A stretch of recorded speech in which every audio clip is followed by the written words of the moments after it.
वंदे मातरम। एक बार फिर से बहुत स्वागत है आप सभी का रिपोर्टर लाइव में। आपके साथ मैं हूं शिवानी ठाकुर।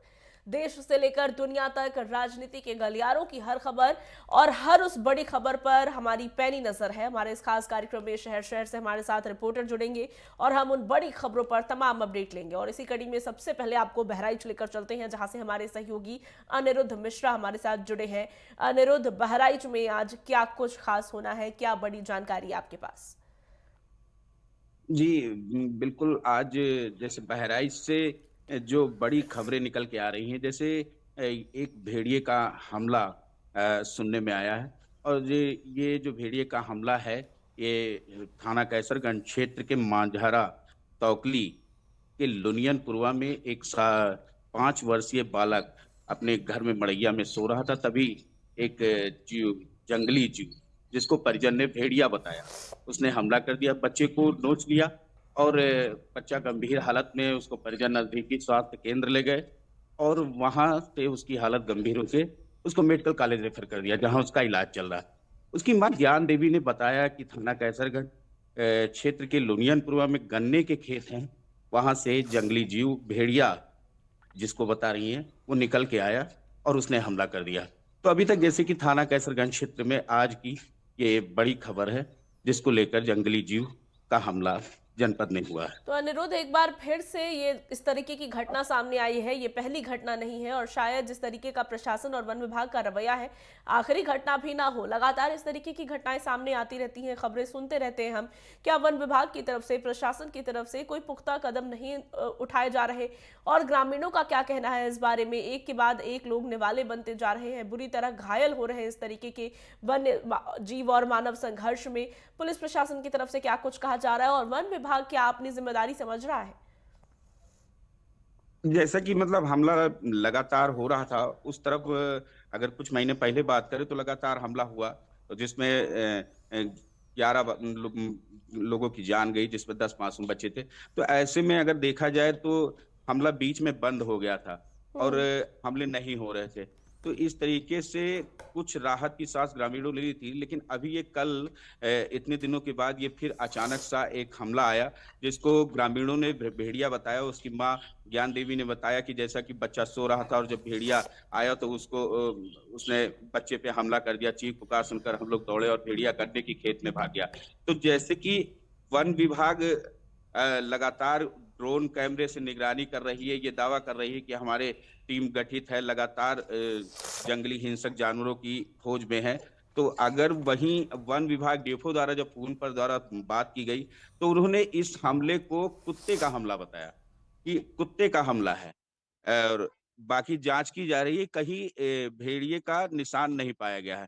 तो वन विभाग वही ग्रामीणों के इस हमले को कहीं ना कहीं अनदेखी या ठुकरा देती है कि ये नहीं है। अब परिजन क्या कह रहे हैं कि भेड़िया है, वन विभाग कह रहा है हमारे ड्रोन के कैमरे में नजर नहीं आया, तो हम उसको कोई बात जीव कह सकते हैं, भेड़िया नहीं कह सकते हैं। तो उन्होंने इस हमले को एक कुत्ते का हमला बताया।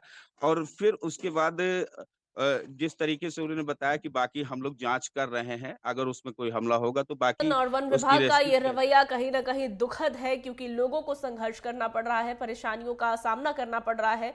और ऐसे में इस तरीके से टालमटोल करना इतनी बड़े मामले में कहीं ना कहीं बहुत बड़ी लापरवाही का सबब है।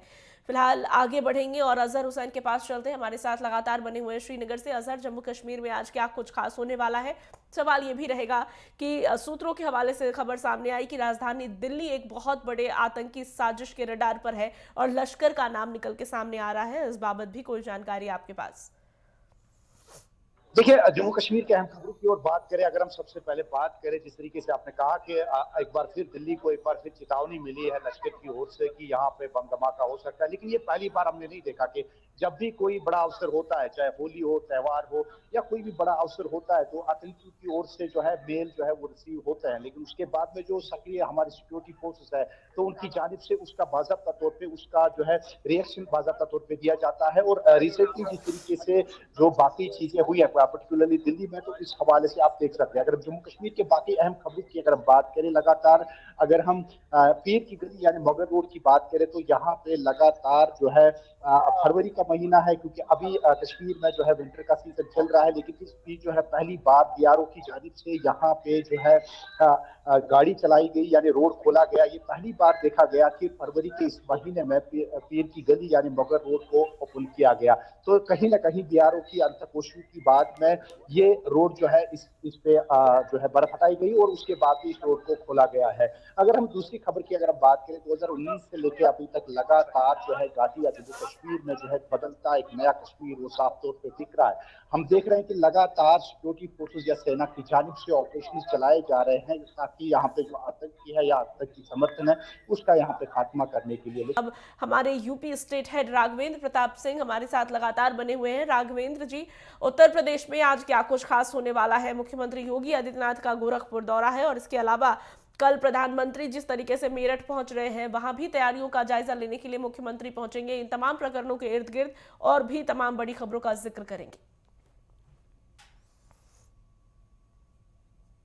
मुख्यमंत्री योगी आदित्यनाथ की तरफ से कल यहां प्रदेश के शिक्षा मित्रों को और अनुदेशकों को एक बड़ी सौगात दी गई थी कि 18,000 रुपये की सैलरी अब शिक्षा मित्रों की तय की गई, वहीं अनुदेशकों की 17,000 की गई। तो दूसरी तरफ आज मुख्यमंत्री योगी आदित्यनाथ द्वारा प्रधानमंत्री फसल बीमा योजना जो खरीफ 2025 है, उस योजना के तहत करोड़ों रुपये की सौगात आज उन किसान परिवारों को दी गई है जो मुख्यमंत्री कृषक दुर्घटना योजना में शामिल थे। तो एक तरह से कहा जा सकता है कि युवाओं के साथ साथ जो नौकरी पेशा लोग हैं उनके साथ साथ किसानों को आज एक महत्वपूर्ण सौगात दी गई है। वहीं मुख्यमंत्री योगी आदित्यनाथ का 2 दिवसीय दौरा मेरठ, गौतम बुद्ध नगर और दिल्ली का है, जहां पे वो शाम को सेमीकंडक्टर पहला निवेशकों के बाद सेमीकंडक्टर जो पहली चिप है वहां पे उसका लोकार्पण शिलान्यास करते हुए सीएम योगी आदित्यनाथ देखे जाएंगे, जहां पे अश्विनी वैष्णव भी शामिल हो गए। वहीं मुख्यमंत्री योगी आदित्यनाथ मेरठ में कल चूंकि प्रधानमंत्री मोदी पहुंचने वाले हैं और वहां पे जो मेट्रो का उद्घाटन होगा उसको लेकर के जो सुरक्षा व्यवस्था है उसका जायजा लेंगे, जो मूवमेंट होंगे उसको लेकर अधिकारियों के साथ एक समीक्षा बैठक मुख्यमंत्री योगी आदित्यनाथ की गई है। उसके बाद रात में दिल्ली प्रवास करेंगे मुख्यमंत्री योगी आदित्यनाथ। तो अब देखना होगा कि ये जो 2 दिन का दौरा है दिल्ली से लेकर गौतम बुद्ध नगर मेरठ तक, उसमें क्या निकल के आता है, क्योंकि लगातार कई बार कयास लगाए जा रहे हैं कि उत्तर प्रदेश में कैबिनेट विस्तार भी हो सकता है और चूंकि 2027 का विधानसभा का चुनाव यहाँ उत्तर प्रदेश में होना है, ऐसे में ये अहम दौरा हो जाता है कि जब मुख्यमंत्री योगी आदित्यनाथ दिल्ली में प्रवास करेंगे तो वहाँ पे किन किन नेताओं से उनकी मुलाकात होती है, क्या कैबिनेट विस्तार पे भी चर्चा हो पाती है या उस पर अभी भी कयास ही सिर्फ लगते रहेंगे। तो एक तरह से कहा जा सकता है कि विभिन्न योजनाओं परियोजनाओं की सौगात उत्तर प्रदेश वासियों को सीएम योगी आदित्यनाथ की सरकार द्वारा दिया जा रहा है। हालांकि समाजवादी पार्टी की बात कर लें तो वो भारतीय जनता पार्टी को लगातार घेरने का काम कर रही है और सदन में भी जिस तरह से बेरोजगारी भत्ते का जिक्र समाजवादी पार्टी की तरफ से किया गया था, क्योंकि उनकी एक महत्वपूर्ण ये योजना थी। चुनावी सभाओं में जिस तरह से बेरोजगारी भत्ता का ऐलान अखिलेश यादव ने किया था, तो भारतीय जनता पार्टी की सरकार के तरफ से उसका स्पष्ट खंडन किया गया है कि हमारी सरकार युवाओं को बेरोजगारी भत्ता देने के लिए कहीं से विचार नहीं कर रही है, बल्कि उनको स्वावलंबी और सशक्त बनाने का सरकार द्वारा प्रयास किया जा रहा है। तो यहाँ पे बजट सत्र के समापन के दिन भी काफ़ी हो हल्ला हंगामा देखने को तो मिला, लेकिन सरकार ने जिस तरह से 2 घंटे 35 मिनट का संबोधन सीएम योगी आदित्यनाथ की रहा, विपक्ष के एक सवालों का जवाब जिस तरह से उन्होंने दिया, बजट कैसे उत्तर प्रदेश के विकास के लिए, उत्तर प्रदेश के सर्वांगीण विकास के लिए, बेहतरीन इंफ्रास्ट्रक्चर के लिए है, उसको बताया। और एक तरह से कहा जा सकता है कि जिस तरह के आरोप प्रत्यारोप चल रहे हैं, वहीं बहुजन समाजवादी पार्टी की तरफ से जब से बार बार खंडन किया गया है कि बसपा अकेले चुनाव लड़ेगी, कहीं ना कहीं उत्तर प्रदेश में जो 2027 का चुनाव है वो रोचक बनता हुआ दिखाई दे रहा है। जी शिवानी। बिल्कुल राघवेंद्र, और कल की अगर बात करें तो मुख्यमंत्री योगी आदित्यनाथ जिस तरीके से सदन में बोलते हुए नजर आए, माता प्रसाद पांडे की उन्होंने तारीफ भी की कई मौकों पर, लेकिन शिवपाल यादव को घेरने से भी नहीं चूके। सबके इर्द गिर्द कल का बजट सत्र बेहद रोमांचक रहा। उत्तर प्रदेश में आगामी विधानसभा के चुनाव के मद्देनजर तमाम अटकलें और हलचलें तेज हो गई हैं और मायावती निश्चित इस तरीके से आपने बताया राघवेंद्र, जब से उन्होंने ये स्पष्ट कर दिया है कि इस तरीके के बयान, जैसे बयान अखिलेश यादव ने दिए थे, किसी गहरी साजिश का हिस्सा हो सकते हैं और बसपा तमाम चुनावी सीटों पर अपना दमखम अकेले दिखाएगी, बल्कि मायावती ने तो पूर्ण बहुमत से सरकार बनाने तक का दावा भी किया। अब देखना होगा कि कौन सा ऊंट किस करवट बैठता है, हालांकि ये दिलचस्प जरूर होता जा रहा है। आगे बढ़ेंगे और एक बार फिर अजहर के पास चलते हैं, लगातार हमारे साथ जुड़े हुए हैं, तमाम जानकारी साझा कर रहे थे। और अजहर, आपको रोककर हम दिल्ली की तस्वीरें दिखाने लग गए दर्शकों को। उधर कांग्रेस का विरोध प्रदर्शन, कांग्रेस के खिलाफ माफ कीजिएगा, बीजेपी का विरोध प्रदर्शन जारी है इस वक्त जम्मू कश्मीर की। और तमाम क्या बड़ी खबरें हैं अजहर, जिससे आप दर्शकों को रूबरू कराना चाहेंगे? जी बिल्कुल, जिस तरीके से मैं बात कर रहा था सेना का एक जो 2019 के बाद में एक बदलता हुआ कश्मीर, वो अब मैं आपको साफ तौर पे दिख रहा था। जिस इलाके में हम दक्षिणी कश्मीर है ये, और 2019 से पहले 2016 की बात करें तो यहाँ इस इलाके में काफी सारा जो बंद का आह्वान या पत्थरबाजी वो देखने को मिल पाती थी। लेकिन आज की डेट में आप देखेंगे कि सेना का एक दूसरा रूप जो यहाँ पे बिल्कुल मेडिकल कैंप के थ्रू यहाँ पे जो है एक फार फ्लंग एरिया है यहाँ पे, और यहाँ पे सेना के थ्रू यहाँ पे मेडिकल कैंप आयोजित किया जा रहा है, जिसमें जो है गांव से जितने भी बुजुर्ग हैं, महिलाएं हैं, बच्चे हैं, वो यहाँ पे आके जो है सबसे पहले यहाँ पे रजिस्ट्रेशन करते हैं, और यहाँ पे फ्री मेडिकल चेकअप के साथ साथ जो है फ्री दवाइयां भी दे रहे हैं। आप थोड़ा सा यहाँ पे मैं पैन करने की कोशिश करता हूँ। बिल्कुल देखिए, ये हमारे वीर जवान सपूत जो है, जो आपको बॉर्डर्स के ऊपर मिलेंगे, जो आपको हर किसी जगह पे मिलेंगे जहां पे आपको जो है देश की सुरक्षा के लिए ये तैनात खड़े रहते हैं। चाहे कोई भी मसला होगा तो ये भारतीय सेना जो है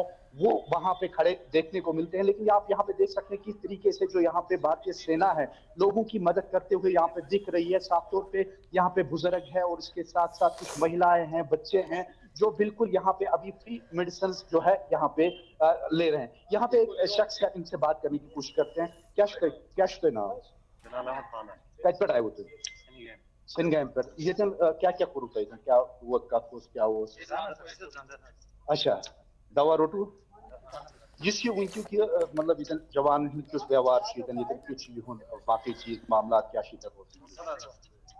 तो कहीं ना कहीं जब हम यहाँ पे लोगों से बात करते हैं तो कहीं ना कहीं लोग जो है यहाँ पे संतुष्ट नजर आ रहे हैं। जिस तरीके से मैंने पहले ही कहा कि अगर बॉर्डर्स की बात करें या अंदरूनी इलाके की बात करें, चूंकि कश्मीर में हारिश विंटर होता है, माइनस टेम्परेचर होता है, और इस माइनस टेम्परेचर में -12 -13 में अगर रात के समय में आपको कोई नहीं मिलेगा तो भारतीय सेना आपको रोड पे जरूर मिलेगा। वो आपकी फ्रिस्किंग या आपकी चेकिंग यहाँ पे करेगा, क्योंकि वो सुनिश्चित करता है कि भारत किस तरीके से सेफ रहे, किस तरीके से यहाँ पे हिफाजत जो है वो देखने को मिलेगी। यहाँ पे मैं थोड़ा सा और पैन करने की कोशिश करता हूँ। ये यहाँ पे दो टेंट्स लगे हैं और यहाँ पे जो है दवाइयां दी जा रही है। और उसके बाद में यहाँ पे आप देख सकते हैं कि डॉक्टर्स की एक टीम है जिसमें सिविल डॉक्टर्स भी है और आर्मी के कुछ डॉक्टर्स भी है, जो लगातार जो है यहाँ पे चेकअप करते हैं और ये सुनिश्चित करते हैं कि कहीं यहाँ पे किसी को ज्यादा बीमारी तो नहीं है, या पर्टिकुलरली जो गरीब लोग होते हैं, जो महिलाएं होती हैं, बुजुर्ग होती हैं, तो उनके लिए यहाँ पे